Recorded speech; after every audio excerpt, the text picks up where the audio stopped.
All right, so I saw my bio. I don't know if any of you guys have read this. I saw it, and it says in there something about Blair doesn't play by the rules or breaks the rules or something like that. And I actually heard someone out there and said, Mom, that's the guy who doesn't play by the rules. And that is so awesome. And based on what Willie said, let's live a little. Let's live a little. I'm going to break the rules. I'm not even going to turn on my slides. I'm gonna freestyle a little bit here. And basically the reason is, if you've been here all day, you've heard it all. It's basically, I was going to offer you a recap of what you already know now. So to spare you, because I don't think you guys need a summary of all of the great things that we've heard about today, I'm just gonna open up and share a couple stories about things I've been through. And the lovely missions of those people that I'm totally blessed to work with at the Empathy Factory in the rounds and at home in my family. So, I'll tell you a quick little bit about me so you have some context. In 2004, I was 22. Third year university. I was doing my undergrad in business at Wilfrid Laurier University in Waterloo. The short version is that in that year, things changed for me. I was diagnosed with a chronic liver disease, and while that's no good, obviously, what was especially really no good was the prognosis. So it was essentially, Blair, one day you will need a liver transplant. A little scary, kind of an eye-opener, but what was even scarier, 80% chance of success. And the doctor was celebrating that with me, 80% chance. But naturally, I'm thinking about that 20% chance that I need that liver, I get that liver, I'm on the operating table, and there's a 20% chance I'm not waking up. So that caused me to, reassess things. It was no longer about football, learn how to make lots and lots of money, chase girls around. That, there's more to it than this. I had this fear, this very real fear that I would run out of time. And I don't know exactly what I was trying to do, but I was worried that I wouldn't have enough time to do it. And I knew it had to be important and it had to be meaningful. So I'd made a commitment to myself at that moment that I was going to do, good work for others, and I was going to make a difference. I was going to leave a mark. I worked in health charity for a while, and I did something. I think I did some pretty neat things, but I did realize also that my best chance of leaving a mark was to through my daughters, through my family. So I did what was a typical corny thing that I would do, and I did an experiment with my two daughters who were 12 and 10 at the time, and this is 3 years ago in 2010. So the experiment was, I'm going to give you each $10 a week for 10 weeks, with one pretty significant catch. You have to give that $10 bill to someone who needs it more than you.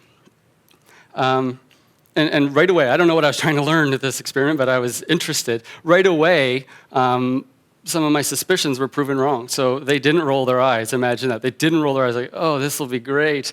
We get to give away money that we never had. Instead, I saw immediate smile, and then the wheels are turning. We can do a lot of great things with this. This is going to be awesome. So, they for over 10 weeks, they give their $10 bills to different charities and groups and people who need it more than them. And when we looked back and we reflected, what just happened? How did that feel? What was that all about? We realized that they got a greater reward from some of the donations because they could connect with it. It was more maybe tangible to them, and it was a little more real. So what was that? Stefanie, my wife, and we did a little research, and it turns out, that was empathy. The amount of reward and what they took from that was very directly related to their ability to empathize with a group or a charity or what have you. So we dig deeper into empathy and find out, this is a little worrisome, find out that nowhere in the Nova Scotia curriculum, 637 pages from grade primary to 12 does the word empathy appear in the outcomes that we need to achieve as students over the course of 13 years. So everyone reminded me, hey, Blair, you're not a teacher, careful, you're not a psychologist, take it easy. You have no business starting an empathy factory.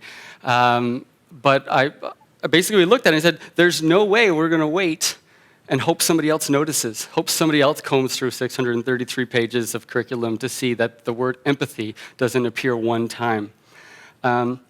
So we did it. And it's been 3 years now, October, I think, of 2010 when we started it. 10,000 students have been through our programs, all Nova Scotian, by the way. More than $50,000.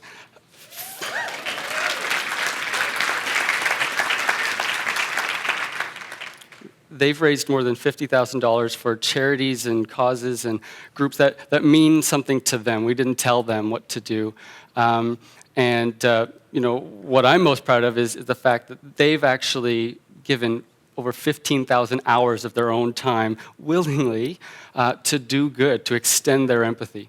And as all that was happening over the course of 3 years, I had this kind of long-standing promise with my family that my next project, my next entrepreneurial adventure would actually put food on the table. Yeah, the Empathy Factory is a social enterprise turned charity, so not a lot of money in that. And I asked Sarah, who's our eldest, I said, what's an entrepreneur? I desperately want her to be an entrepreneur. I desperately want all of you to be entrepreneurs. But so I asked her, what is an entrepreneur? And she said, Blair, I'm pretty sure that, isn't that like somebody, like you who works really hard but doesn't make any money? I could not have scripted that better, like unreal. So I needed to prove her absolutely wrong. So the goal, I guess the quest was, okay, well, it needs to mean something to me. It needs to be important. What is it going to be? I kept coming back to healthcare. That's something that I think is just broken. A lot of people tend to agree with me. But what can it be? What can it be? So in playing around with some ideas, it had to be something I cared about. I talked to one of my friends from university who became a co-founder of The Rounds. I told him, I heard somewhere, and I'm pretty sure it's true, that physicians, if they're not in the same room looking at each other across a table or what have you, are only allowed to collaborate, there's that word again, only allowed to collaborate by telephone and fax. Fax, really. Telephone and fax. I'm talking about 2014.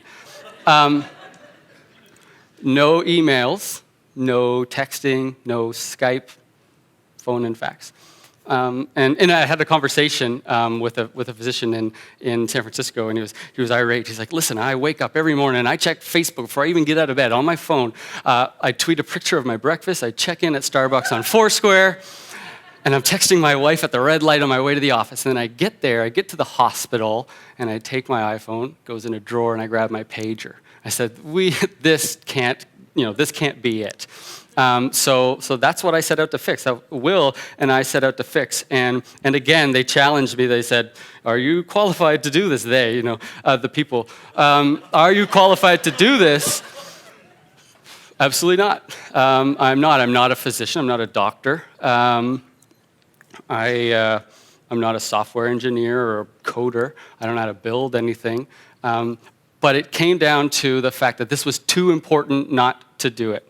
No one else was doing it, and it was too important not to, despite how ridiculously unqualified I was. And how did we know it was too important not to do? Will, who is my co-founder, my first co-founder, his story goes like this. He's the first 10 years of his life, just the best life, the seventh heaven kind of life. But then at roughly 10 years old, his father got sick. And by sick, I'm talking mental illness. For a period of 4 or 5 years, his great team of psychologists and psychiatrists were not sure it's not schizophrenia, it's not necessarily bipolar. They tried all kinds of different treatments.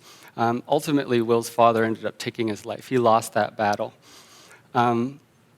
Years later, not many years later, a few years later, their family finds out that that kind of illness does have a name and can possibly be treated. And Will and I looked at each other, and this was when we knew it was too important not to do. Had we been able to connect physicians by something other than phone and fax, there is a really good chance that the doctors in Saskatchewan who might have been treating this already would have connected with the doctors in London. It was too important not to do. So how does it all end? I don't know. It's still really, really early.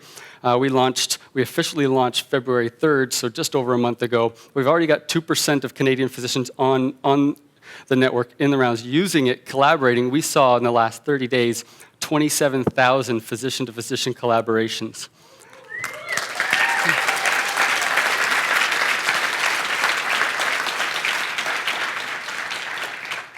And the goal was, we're going to make these collaborations, we're going to make sure that physicians can crowdsource solutions to really tough questions, can share their research and do all this great stuff. But kind of as a testament, I want to share a real quick story, a testament to the types of collaborations that we're seeing. This is my favorite one that's happened so far. A resident made a post into the network. He had just failed his exam, and I'm presuming it's a he. I'm going to go with it. It's a he. He failed his exam, and his post was, "I've let everyone down." He posted anonymously, by the way. "I've let everyone down. Years of hard work studying, my mentors, my parents, my teachers, I've let them all down by failing. What do I do?" That was the question. What do I do now? And within minutes from all over the country, people who is anonymous, they don't know who this person is, an onpour of support. It was, "Don't worry, I failed that exam twice before, and I've been practicing for 30 years. I'm about to retire, and I got an island. It'll work out. Don't worry." The next one was, "Those people will love you no matter what. Don't worry. Don't sweat it. You've got this." The next one was, I've got all the practice tests. I've got the books. Let's get on Skype. I'll help you. We'll get this." So that is, all of the clinical stuff is really, really awesome. But that speaks to the fact that it's more than just software, right? It's more than just a tool. It is a community. We've managed to build a community. So I don't know how it all ends, but things are kind of looking up. And people ask me, "Well, what about the empathy factor? Are you doing? You said 10,000 students. That's really cool, but does it work?" I don't think. We've got all kinds of measurement tools. We've given them a test before and a test after. Did you, increase them? It's working, okay? But here, it's working, but it's really hard for me to tell you that. We see it. We don't have to go through 3 years of metrics and 3 years of statistics and tests to tell you it's working. I only have to go back to the very first project, the very first school we ever worked with was a group of 24 grade 6 students, so they're 11, they're 12, 24 grade 6 students. We taught them this is empathy. Here's why it's important. How do you want to use it? And they told us, well, we can really empathize. We want to help sick kids. This is great. Let's do this. So they came up with all kinds of great ideas about how they're going to do it. Ultimately, they chose to support the Ronald McDonald House by raising a bunch of money and collecting a bunch of food, and it made perfect sense. They raised $2,100+ in a couple weeks, which is fantastic. Their previous best bake sale before that was actually an $84 bake sale, so they blew the roof off there. So they did all of this work, and they felt incredibly proud. They said, that was really hard, and at times it sucked a little, but it feels good, and I'm proud.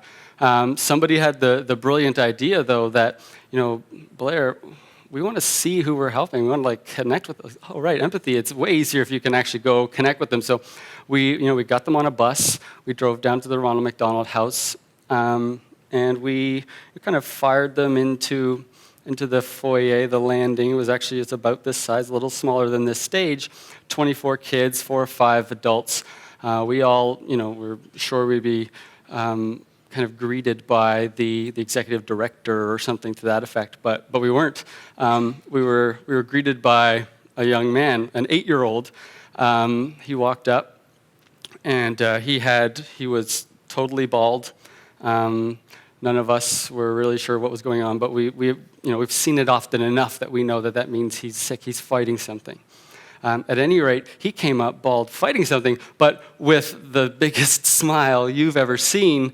And he was so proud and just excited to welcome us. He said, welcome, I'm so happy you're here. My name's Brandon, and I'm 8 years old. I've lived at the Ronald McDonald House off and on for the last 3 years. So I've got some incredible news to share with you. It's like this morning I had my last radiation treatment, and I defeated cancer. So we've got 12 kids here, or 24 kids here who were listening to this, dumbstruck, in awe. Some are crying, some are whispering to their, what's happening? Like, why do I feel this way when he just gave us the best news ever? Why am I crying? We reflected afterwards, and kind of said, that's empathy. We got it. So the point is, people ask, does it work? Does it stick? Like I said, I can show you the statistics, but we can point to story after story after story after story like that. And it comes back to the fact that I was, and my wife Stefanie, her less so than me, but we're so unqualified to be doing this. But it came down to the fact that we couldn't wait for someone else to do it. We couldn't, we couldn't just presume that it would take care of itself. Giving these kids voices, giving these physicians an opportunity to collaborate. They can save time and money, and that's really cool. But we're helping them save lives. It just comes down to the fact that it's too important not to do these things. So everyone here, you're super unqualified at something. If it's important, please pursue that. That's my request. Is a call to action. It's a request. Call it what you will. To end off, I just want to kind of. Last year I did a TEDx, and I titled it "The Top 10 Lies Our Parents Told Us When We Were Kids," and they were all really awesome. But number 6, lie number 6. Stands out to me as being incredibly relevant to the theme of the day, and I feel really fortunate to be able to kind of wrap everything up. Lie number 6 was, everything is going to be all right. That's the lie that our parents told us when we were kids. And please don't get me wrong, I do believe that everything will be all right. I do believe I'm committing to do my part to make sure everything's all right, but I do believe everything will be all right, but it does require us to do things that are too important not to. Thank you, Nova Scotia.